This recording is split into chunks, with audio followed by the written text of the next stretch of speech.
Maharaj is here. So let us begin, Maharaj. And should I read something? Yeah. Let me read. It's 407 in the Gospel of Sri Ramakrishna.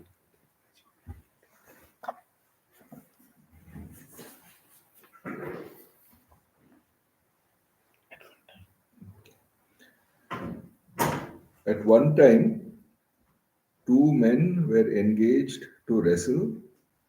One of them was Hanuman Singh and the other a Mussulman from the Punjab.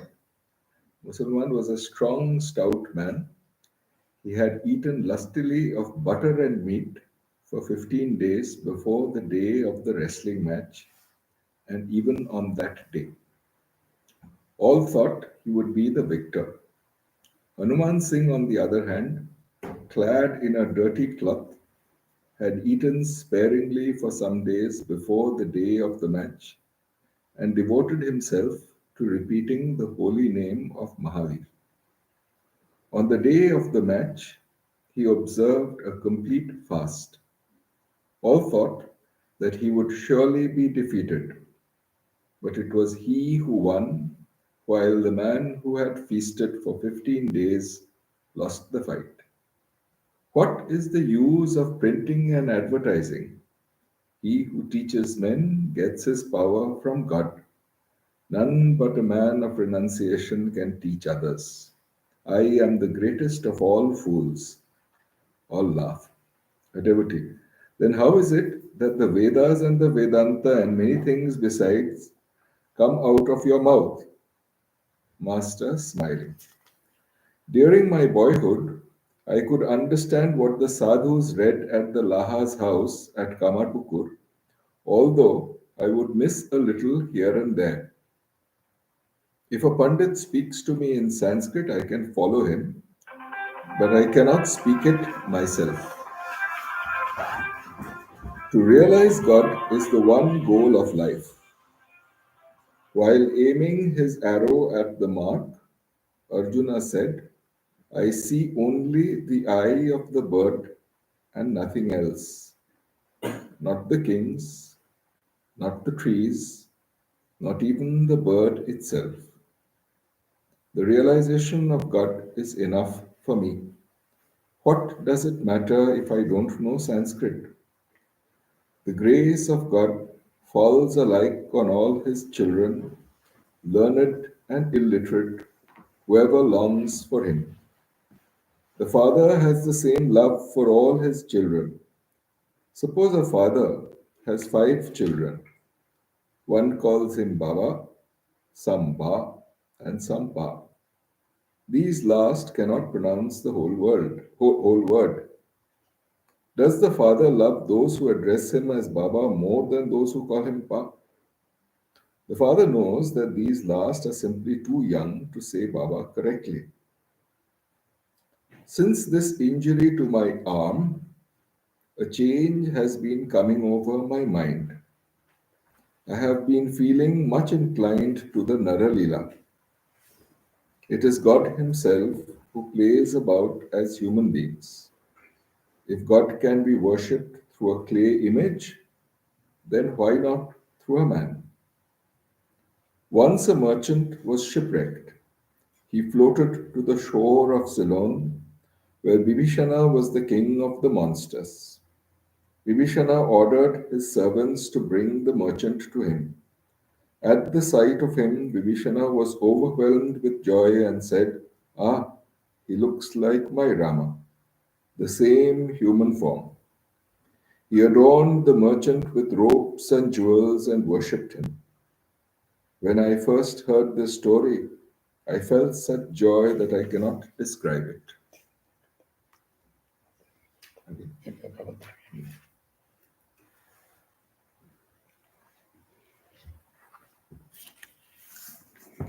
So Sri Ramakrishna begins with the story of the wrestling. The wrestler Hanuman and another his rival, his competitor, who the difference between those two in having the grace of God. So one was strong, stout, and eat a lot of food to make himself energetic. Other did the just opposite. He just sparingly ate, and on the day of wrestling, he fasted and did lot of repetition of God's name. So naturally, everybody thought that the one who is strong will win, but it happened just the opposite way. The one who was praying more, he won the match. So this one, Sri Ramakrishna himself saw. I think what Thakur wants to say is the grace of God is very important and the will of God. When we try to do something egoistically, it may not succeed. But when we surrender to God and He is the one who does, so the thing happens God's will. That's why we often say, Thy will be done. Thy will be done means God will be finally prevalent. That is the story that Sri Ramakrishna begins with, the power of the will of God. Love of God is paramount. God is real. Every word of Sri Ramakrishna reveals that. After saying that, he says, how God loves us, just we have to be sincere. Even somebody asked me, Swami, I can't recite the Chandi correctly. Will we bear the fruit? Will God be pleased? Will the Divine Mother be pleased with me? Because my pronunciation is not, Sanskrit pronunciation is not right. Then I told the same thing about Va and Pa. God understands the heart of the person, not what you speak. Love is from the heart. That's why it's called Bhavagrahi Janardana.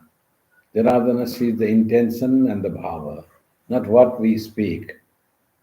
Well, how correct the pronunciation is, how wonderful the rhythm is, nothing of that. But how devotedly you chant, how you see God there. Sri Ramakrishna at other place he says about the Gita explanation. One Pandit was there and I was explaining the Gita. Another person, illiterate, was sitting beside him. And he was explaining the Gita, and this person was shedding tears. And the person, Pandit, was explaining from the scriptures, bringing examples from Upanishads and the Gita and the Bhagavatam and many other scriptures from Sanskrit. And this person was just, he was shining his face with joy and shedding tears of joy. People later asked him, could you understand the explanation that was being done in Sanskrit? You don't seem to be knowing Sanskrit. Then this person said, I don't understand anything of the explanation. Then how you were so happy and you were shedding tears of joy as if you are explaining, understanding everything that Pandit said? No, I didn't understand Pandit's anything. I just knew he was explaining from the Gita. And that Gita, Arjuna says to Krishna, take my chariot and put it in between two armies. And I really saw that the chariot, Krishna drove the chariot and put it between the army. There was Krishna, there was Arjuna, and they were talking. That I could visualize, and that gave me so much joy.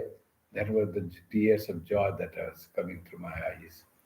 So, real perception, real seeing Krishna and Arjuna, that is real understanding of the Gita. Even you intellectually don't understand the philosophy of Gita, but you have had so much of love for Krishna that you actually see that it's not a matter of something imagination, not a matter of some story, not a matter of Mahabharata, but becomes real to you. So that is what reality is. And God is one who loves human beings. That he very much admires our love for him. Nothing like love he admires. Once when Swami was explaining about the bhakti, love and the karma. And he said very nicely that this world of ours admires work, production, gift, even our family. They they like what we give them, how much you help them, how much you take them to around the thing to see. Done with love, no doubt. So, but it has to be some productive, something they want to gain what they need. So, just pure love without doing anything will not help. And God wants pure love and no work. And the Swami said very nicely, if you reverse, you love only give love to your family and you only work for God without love. So both will be failure. No one will admire you. World will not admire just pure love. God will not admire only work. You decorate nicely the temple and the garland and the dhupam and do very nicely with all artistic way you have the light. God will not like that unless there is love. You don't have much Sanskrit knowing, you don't know the art of worship, but you love Him so much. God will choose that. And the world, without love, you cannot work. But only love is not enough for the world. You have to give to the world. You have to give something. So love has to be expressed in the world as in the form of gift, some thing that is productive, giving, loving service is needed. If only pure love and no work, the world will not admire. Our family will not admire. Child wants good food, and grown up wants to visit some places. If they want money, you have to give them money, and then they are very happy. Oh, my mother is so good. Whatever I ask, mother gives. Whatever I need, mother so much she loves me. And that's how love God needs love, pure love, and world. You have to, along with love, you have to give work. You have to provide something. You have to give something, which is to gift something. And so that is the way the world and the God. So that's why God, if you say ba or pa, there'll be same love because He knows that this person loves me. Sri Ramakrishna started this conversation. Someone told that Keshav Chandra Sen is writing about you. He said, and Sri Ramakrishna said, what will happen by that? You cannot preach by writing, printing, and advertising. When God wills, without even advertisement, the people will happen. People will come. If God doesn't will, you advertise many things.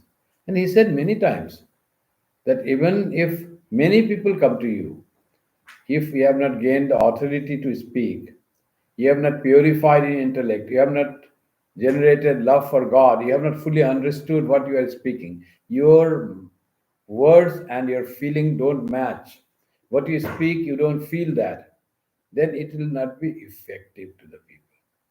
When Swamiji says, brothers and sisters of America, all gets up and claps for 2 minutes. 2 minutes is such a big time.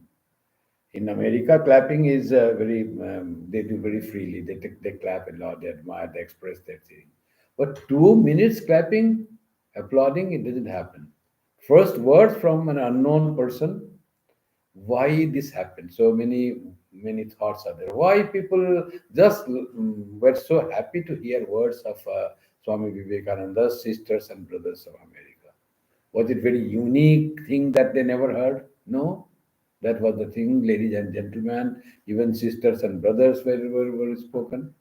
That was the term. It is not something unique. But why was response so different than when others spoke? One is the feeling with Swami Vivekananda doesn't speak from just from mouth.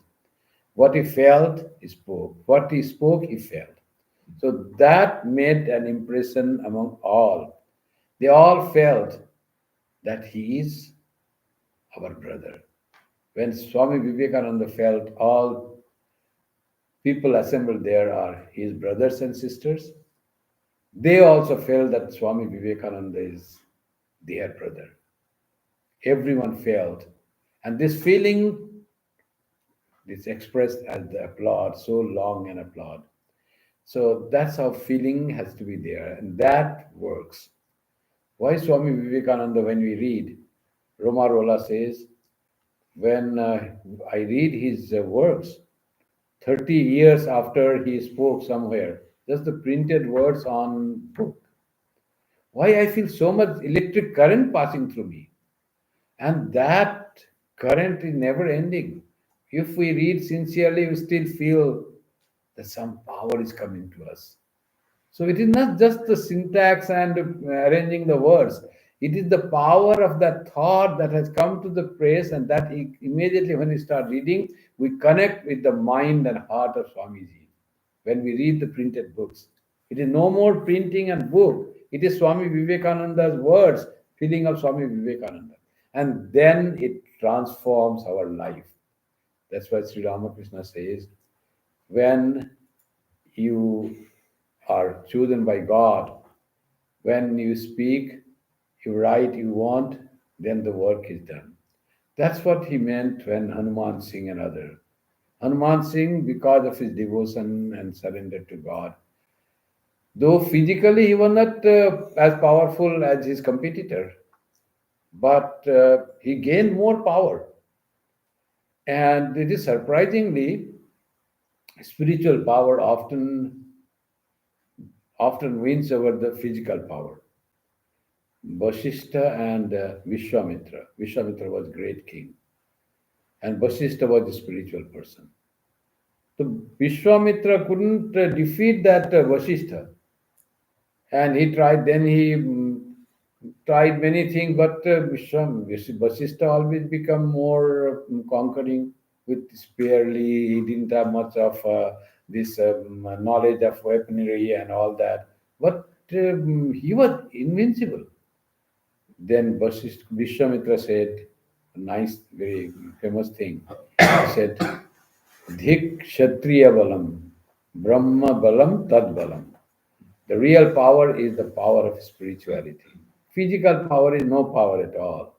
So that is the then Vishwamitra renounced his physical power, wanted to be spiritual power, and wanted to gain that. Did lot of tapasya, and slowly, in many steps, many years of his sadhana, he gained that Brahma Rishi, the one Rishi who understands Brahma, and he then became equal to Vashishta.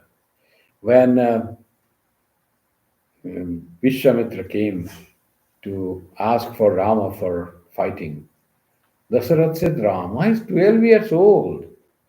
How will he fight your Asuras? So, no, no, I cannot, he cannot go with you to the forest.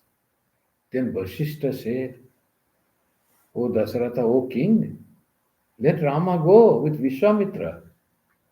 He will not only help Vishwamitra in bringing peace in the forest, but Rama will be benefited by learning weaponry, archery from Vishwamitra.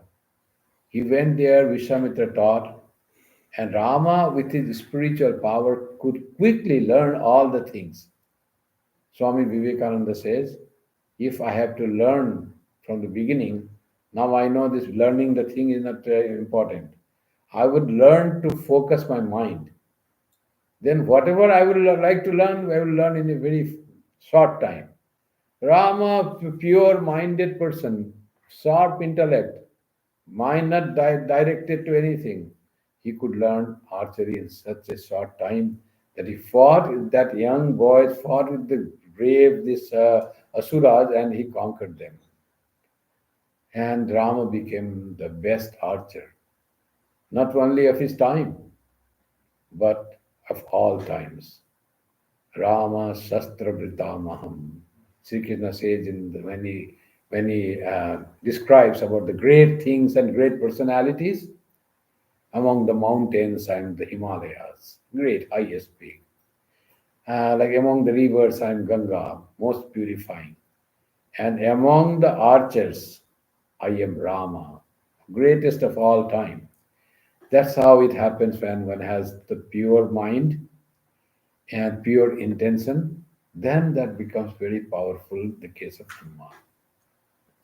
And Sri Ramakrishna always emphasizing if God chooses one to speak, then his words will carry weight and people will understand and people will not forget. And when there will be a lot of people in some congregation, he would say, "Oh, he speaks very nice." But people will come, listen to him, they will enjoy the lecture. But after that, nothing will be effective. All they will go and forget because it has to come by the command of God. He used to always say chapras. Chapras means God's command. Then it works. Not only in the case of lecture, but in all the cases when God is with us, then we become, our work really becomes successful because we work for God. And Sri Ramakrishna says, I am the greatest fool. When he knows that. He said in the sense that he didn't study, he's not an erudite person. Then that person asked, you say you are the greatest fool, but how Vedas and all the Gita and the scripture come from your mouth if you are fool? He said, really, I have not learned, I don't know Sanskrit. I can understand Sanskrit. When people speak, I really can understand. But he never studied Sanskrit though, as such. In the school, he went there, La Babu's school, a few days, and no, I reject this your bread-winning education, only to become priest. They were teaching, no, I don't get it. That. So how much Sanskrit he would have learned? But he was so focused that whatever people used to talk in Sanskrit or anything, he could understand when people read. He said, I can understand, but I can speak Sanskrit. Then he said, what does it matter if I can speak Sanskrit? Real thing is to love God. We don't need to have knowledge of all the great languages. Sanskrit definitely is the great language. Similarly, Latin or Greek. So we don't need to learn all the languages. Real thing is to love God. And Sri Ramakrishna gives that example that real cleverness, real wisdom is to love God. In the Upanishad also it is said, Sa Chaturi Chaturi. That is the real cleverness, smartness. What is the smartest? Who is the smartest person? So often we say, oh, my son is so smart. He's very bright, very smart. One person asked to neighbor, can you give my that snacks today? I'm not able to go to school. Just hand over to my son. Then the neighbor said, but I just newly come to a place, I have not seen your son. How do I recognize among so many students will be there in the class? Oh, the smartest boy in the class, that is my son. So that's how all mothers think that my son is the smartest one. But this story says, Sa Chaturi Chaturi. If you can somehow love God, when Thakur Sri Ramakrishna says, when you go to the temple, somehow you should see God. That is the purpose. You should fulfill somehow. You may elbow others or go something because it is crowded. If you just say, oh, crowd, too much crowd, how to go and see, I cannot see, whatever is done. When you go to some other India, for example, if you are too much keeping line and security, you have to go and you say line will be closed, then I will go and then you will never be going. People will come and they all will go. There also you have to do like that. You have to clear your security. So whatever the system is there, you have to follow that system, whatever the people are doing. So like that, when there is crowd in some temple, you have to go somehow to have the darshan of the deity and fulfill yourself. Once one person came to Dakshineshwar and he brought his one small son, little son. And he was all focused on son having the darshan of the deity. He took him up and had the darshan and all that. That was his thing. Sri Ramakrishna said, "What is that? Only looking after his child's thing. What will he understand? Somehow you should see God." Child's darshan is fine, but child will not have that feeling to see God. It's for him a vision, something everybody is seeing, I'm seeing. But showing child is good, no doubt. But what about you yourself? When the mask falls on the plane, you don't first give it to the child, as they say. First put on yourself. This guy was not doing for himself. He was only interested that his son or his daughter, young daughter, is somehow he or she is happy. Nothing, no sentiment for himself to have devotion to God, a feeling of having the darshan of the deity. That should be there. That's why Sri Ramakrishna said that guy was only after the happiness of the child, but he couldn't gain what he came for. No doubt you give, but you have that thing that you have the darshan of deity, enjoy that love of God, have in your in bhakti increase, and share that joy with God. That will be more effective for even the child. If you love God more, child will learn from your love of God, not just by seeing the deity. That's how Sri Ramakrishna talked there. Here, and it tells the story of Vibhishana. So Vibhishana, it is said that is Asura, like they're like different than human beings, like a man. So when he saw man, somebody had come and he started worshipping. Vibhishana started worshipping. Oh, he looks like my Rama. That is not very important. That's just the story that they were also human being, but the story says that way. The Asuras have made different ways. Mahishasura will have some like horn, like that thing they show because their mind is different to make us not human like. In their heart, they are not human like. In their mind, they are not human like. So something external without showing, how will you show in the photograph something on? So, so that way, he that Vibhishana saw this person and say, you look like my Rama and worship. That is okay, but that last line is very important. When I heard this story, I felt so much joy that I cannot describe, says Sri Ramakrishna. Why? This is the adoration of human being. That God manifests through human being. This idea that human being are the images of God. That from the story he got that. And he says, God can be worshipped in clay image, can't he be worshipped in living human being? So unique of Sri Ramakrishna. This worship God in human beings. Shiva Jnane Jiva Shiva.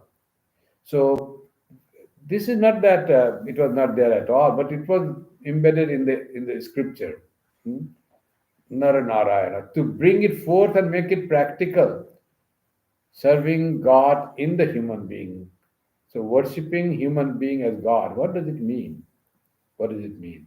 So you do the only arati and offer flower at the human as you do in the deity, not that.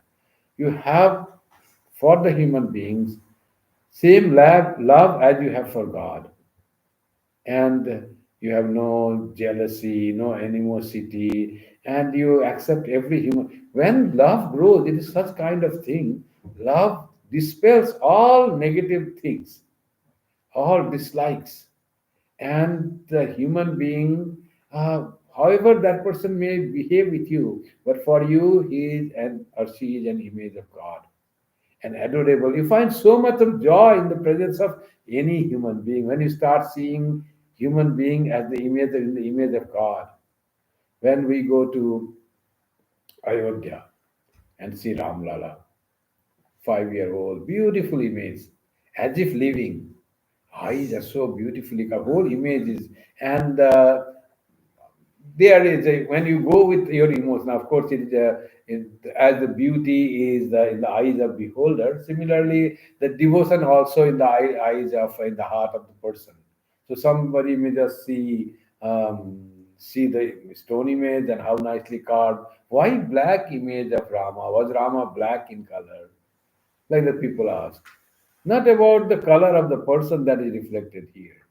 It is the worship feeling Rama there, Rama represented in that stone. Black color, black stone is made because it is very durable. that particular stone from Karnataka. That if you pour water and the milk and ghee, it will not degenerate. It will remain 1,000 years. They say it will remain same. If you go to some Shiva temples, all Shiva is all that is lost, and now they have put a new thing like your Mahakaleshwar also they put new. Even in Deoghar they have put a new Shiva linga because thousands of years being worshipped is just eroded. But they say this Rama's image will remain there. Who sees what Rama's color is there or not? It has to be then like dark color or green color, whatever is there. Shyamala, dark green. That was the color of Rama, they say. Neelambuja Malako Malangam. It's a Neela Ambuja, like blue lotus. And the Shyamala. Shyamala is a dark green, greenish color. So that was the color of Rama. So, but who goes to see the color of Rama? Doesn't matter if there is red stone or there is a black stone. It's the feeling of devotee's heart that goes, oh, there is the deity there. And that brings out the feeling. Rama has been installed. He is there. He is blessing everyone. He listens to our prayer. He understands our heart's prayer. Like that feeling when it comes, then the real devotion comes. That's how, if Rama can be worshipped in the stone image with so much of devotion, or any symbol, you go to church and you find the cross, you feel it represents God and you have the feeling coming. Why can't God be seen in a human being? That is Sri Ramakrishna saying from Hanuman and the Hanuman Singh story or his own story or Bibhishan's story.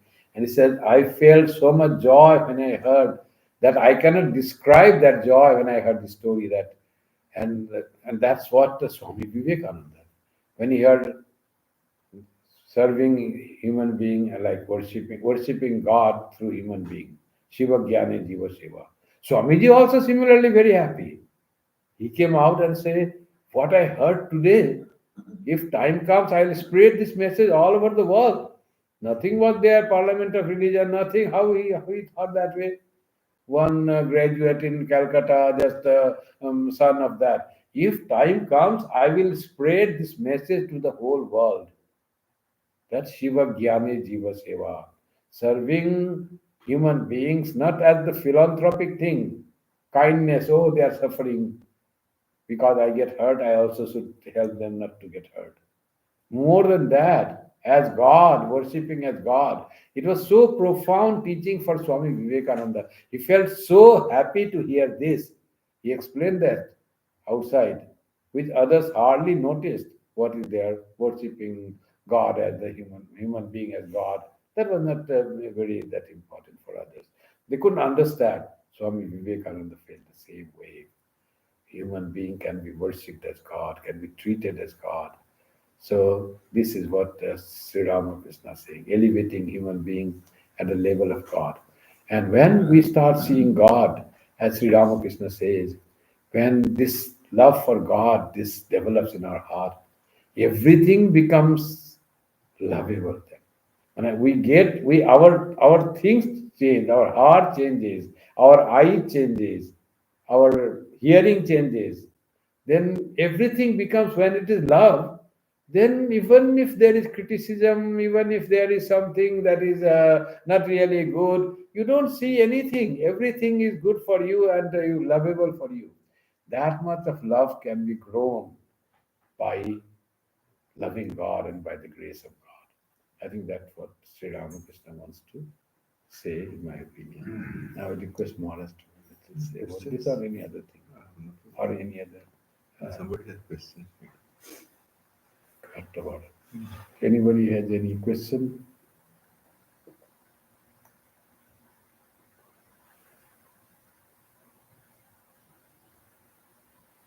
No. Tomorrow you can say from anywhere. No. No questions. No, there were questions. Lipi, some question.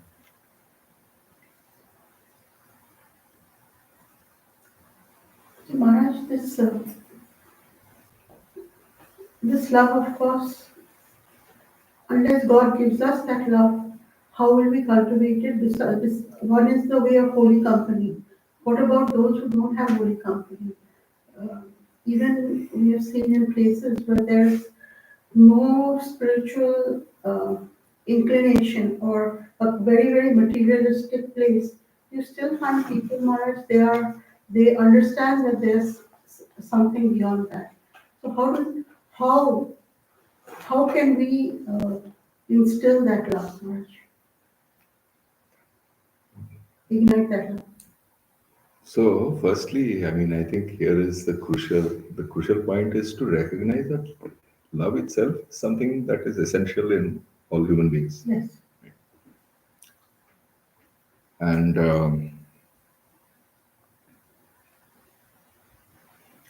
I think in many places in the gospel, Sri Ramakrishna talks about that in this Kali Yuga, the path is Naradiya Bhakti. Now, what is this Naradiya Bhakti?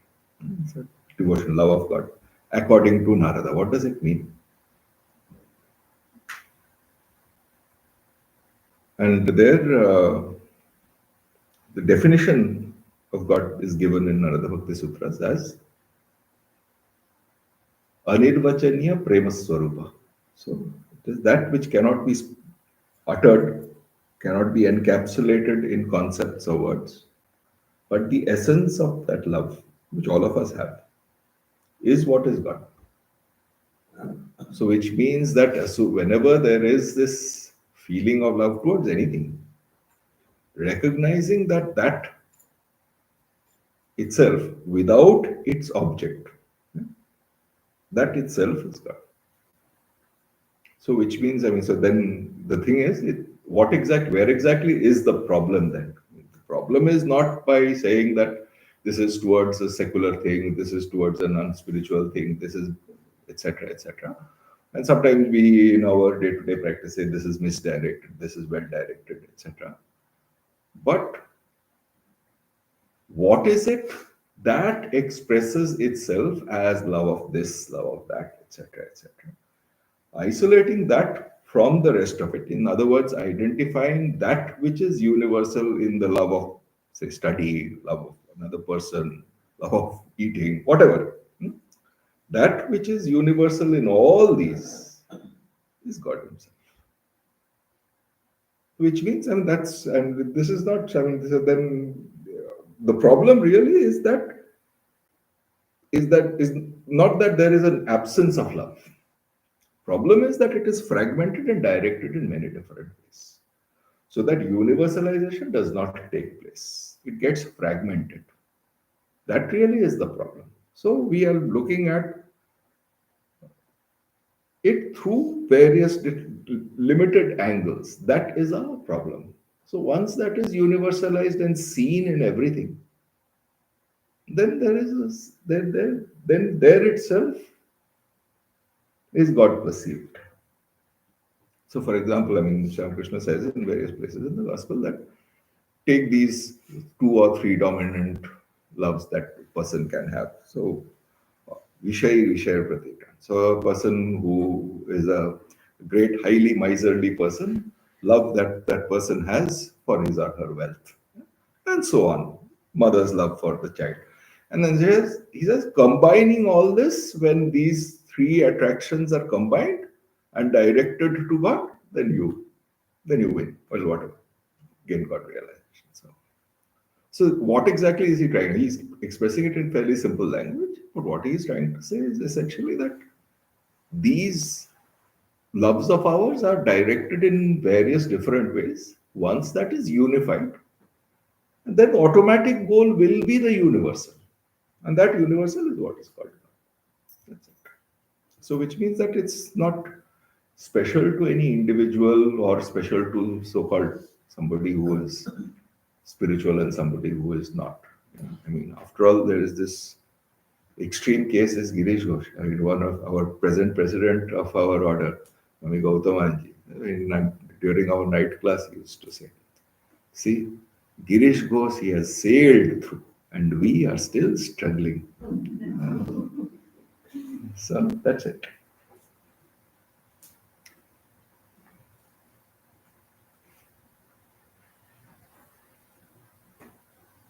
Yes. So, Swamiji, are you saying that And so we realize that universal, eternal love and service free, we should not practice it. No, no. You have, I mean, what exactly is there? Whenever you notice that there is a certain love that you have for something or somebody, recognize the love in itself independent of the object. That's all. So that's the practice. It's recognizing it.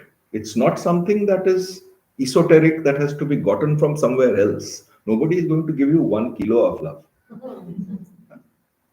Whatever you have, recognizing it is all that is required. Which means basically putting a little bit of a pause button. That's all. Whenever one feels that there is this love one feels for something or the other.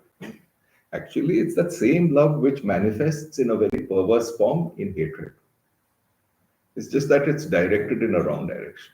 That's all. You go to the motive for that. According to these scriptures, one will find behind even a hatred of something, there is some love for something else.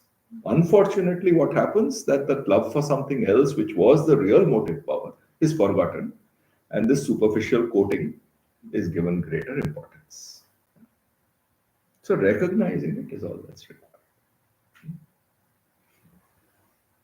Maharaj, I have a question. Yeah. From fragmentation of love, Yes. unifying, Yes. what's the process or what are the practices you need to do to unify the fragmented? So, for example, I mean, suppose somebody loves a Rasagulla and somebody loves it, and same person, it's possible, person loves to say read some book. That feeling, recognizing that feeling while saying, oh, I want to have a Rasagulla or I want to read such and such book.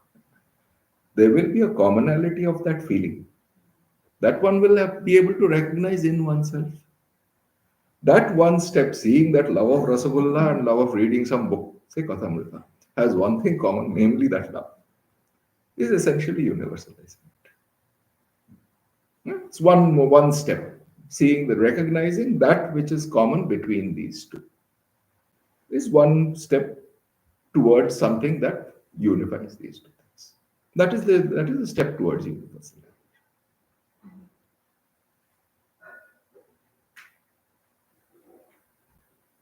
Somebody, I have a question. And Like so many people, like they are in participating in the like nice sangat and then nice group. So somewhat they have a roots towards the love of God or roots the spirituality. So my question is like most of the people like they feel shy to express those. So what you say about those? What you advise those people? I don't know, I'm not in a position to advise anybody. नहीं फिर से आप बताइए प्रश्न क्या? Like लोग जो है ना वो shy feel करते हैं to express the love towards the God. So that I personally have no problems with that because Swamiji used to say, "Arey, what is this? Sab kya Prahlad? All of these fellows are of descendants of Prahlad. They see the letter K and start weeping." We have to express it through active action, not through weeping. Active action and service. These are expressions, right? So some people have an expression through an emotional form. Some people express that same love through activity. Some people express the same thing through dedicated service. What is common very subjectively is not something we know, right? So, I mean, somewhat expression is there. Or so has long as spiritual there is, see, basically, you can see that in different forms. So if a person after day, year after year is sticking to one thing with great dedication, what do you infer as the fuel, that the energy that drives that person? So one of our old monks in Belur Math, somebody called Anil Maharaj, for however long, I mean, at least maybe 30 years, maybe more. So he's now retired. He used to be in charge of the old temple in old shrine in Belur, where the first Thakur's image was, I mean, Thakur's picture was installed.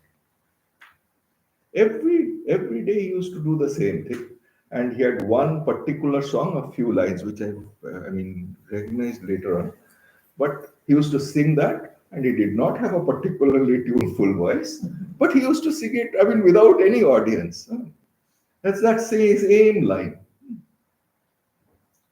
But it was very clear to somebody who observed that, in spite of the fact that he was not singing something that was particularly melodious, banda bahut mast. So he was in great joy when he was singing, completely oblivious to who were around, who was listening, who was not listening, etc. And this was a regular routine. For anybody, I personally can say that if I was there for more than 6 months, I would feel bored stiff.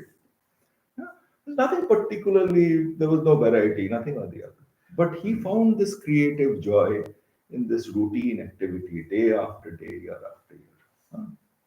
Once, I mean, I'll just give an instance of what happened. Once, I think he had gone, I mean, he would take, I mean, there were some of these various duties he had assigned himself. One was in the afternoon, he would get all this prasad, Thakur's prasad, he would put them in little packets, and in the evening, he has a fairly gruff and rough exterior. One would never be able to perceive that so he would, gruffly he would give it all that. He would take it out of Bellarmine, and there would be a bunch of kids who would be standing there, and he would give it. Once, during such a time, some dog, which was probably not in its best of temperament and moods, it came and bit him. So he got bitten, and he came back. I saw him just the next day. He was completely ignored. Yes, my dog had bitten. They have given me an injection. That's it. It was dismissed. So, which means that what would cause us personal affliction, pain, Guruna pi vichalyate. Bhagavad Gita, chapter 6.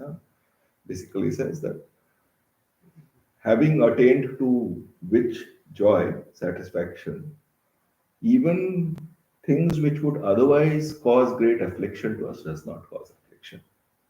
That joy is to be sought. That source of joy is to be sought. So, which means basically that the source of joy has become identified with one's being itself. There is no need to seek it through external sources. Which means, coming back to Menaka's question, one has gone back to that locus of joy and satisfaction within, which, when falling on something outside, makes us feel that, oh, I love this thing.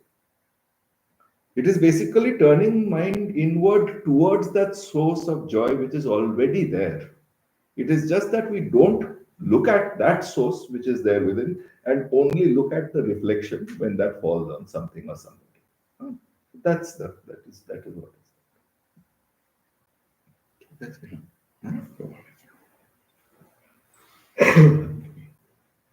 Still, we have time for one more question.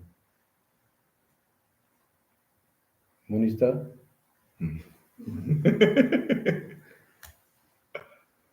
Just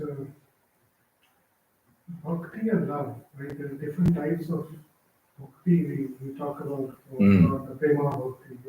Puri Baba. So all those bhakti, does it lead to love, or just coming out of?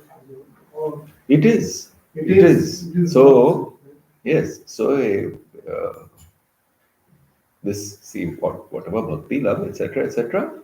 So, priyatva is the Sanskrit word for it. That which is priya, that which is loved, that towards which something affection is. So, in again, Vedarnika Upanishad says, Navare patyukamaya patipriyam bhavati atmanastu kamaya patipriyam bhavati. Basically, it means that it is for this love of the Supreme Self that husband, wife, study, wealth is loved. So, which means it is essentially telling us that really it is this universal self within us which is the source and the culmination of this dynamic called love. Whether you call it bhakti or love, it doesn't really matter. The way you differentiate is basically, typically in our day to day usage, we usually conflate mistakenly love as love of something outside. But when it is recognized that that love is not for something outside, but for something that is universal from a devotional point of view called God, then it gets called bhakti. That's all. Which means that some progress has been made towards disassociating it with particulars. Wonderful knowledge. Now we are damaging. Vedanti Shupno No, no, no, খুব ভালো. So Maharaj basically says that trying to dissociate love from the object. So to develop, if you develop love in your heart, you love everyone. So that is the power of love. We don't love only, as Swamiji was saying about Rasagulla loving and loving reading book. So when we really grow love, it's not just attraction for one particular thing. If we focus on the thing, at the divine thing called love, which is our intrinsic nature as Chit Ananda, in Ananda is expressed as love. So when we could grow that love in our heart through the purification of mind, then we'll be able to love everyone. That's how it's possible to love whole mankind. To see God in man doesn't mean to see God in only one's child or only one's parents whom you love. To be able to see God in everyone, every human being, every living being, everything of the universe. Because really, according to Vedanta, this whole universe has come from God. It's all God that has become this. Eko aham bahusyama said. Nothing exists other than God. When we love God and we don't love the expression of God in the creation, then our love is not complete. We have to, if we really love God, that love has really grown, then we love everything. And there is nothing that we would hate. Love all, hate none. That's what some teachers say.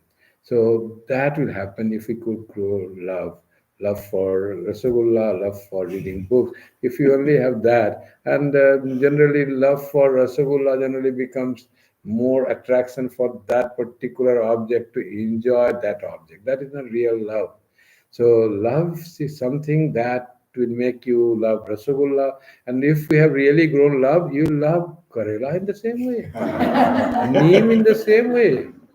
It is not more than taste. It is the love has started now. You will love well cooked food. You will love ill cooked food. Swami Vivekananda in Song of Sannyasin says, all food, whether well cooked or ill, does not.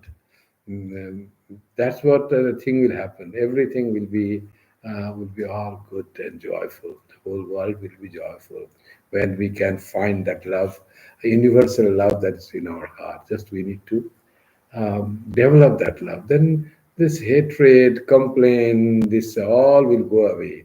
And thing that we often have. They say about Rama. Somewhere I was reading.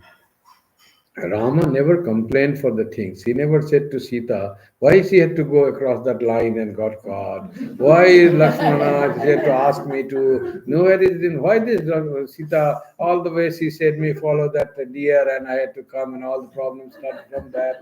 Never he complained for Sita's anything or Lakshmana's anything. And he could have otherwise said many verses on Lakshmana, I told you to be there and you didn't listen to me and listen to Sita and came after this. He could have easily said, but no, where? No complaint for what has happened. No complaint. Only what has happened on that tour. Now Sita is not found. She is now lost, so we have to find Sita. So that is the only thing. He never said Sita, all because of you. He started the love for that golden deer, and because of all the problems here. Never. So this way we can love the thing, but have no complaint for anything in the world. But Maharaj, the universal love, then how you love Ram, but then Ravana is there too. So Actually, actually, this Ravana is not hated by them. They will kill, they will vanquish, they will conquer. but they have no hatred for the person that is there. So they can do that. See, in the Chandi, it is said that mother, you vanquish that without getting even angry upon that. Mm, Mother says, "Oh, you stop until I drink this thing." Oh, aram se, no, nothing up there. So, like that, real anger or hatred, without that, they do the thing that what is to be done. They were troubling the people, so we have to clear that trouble, but without having any hatred for that. Because after all, it's all the creation of the Divine Mother. All this good and bad, all are the creation of the Divine Mother. So hatred is the one which makes us go down. So without hatred, we need to do what is to be done. Om Shanti Shanti Shanti Hari Om Tat Sat Shri Ramakrishna Arpanamastu Jananim Sharadam Devim Ramakrishnam Jagadgurum Padapadme Tayo Shritva Pranamami Muhurmuhu. Thank you and good night to everyone.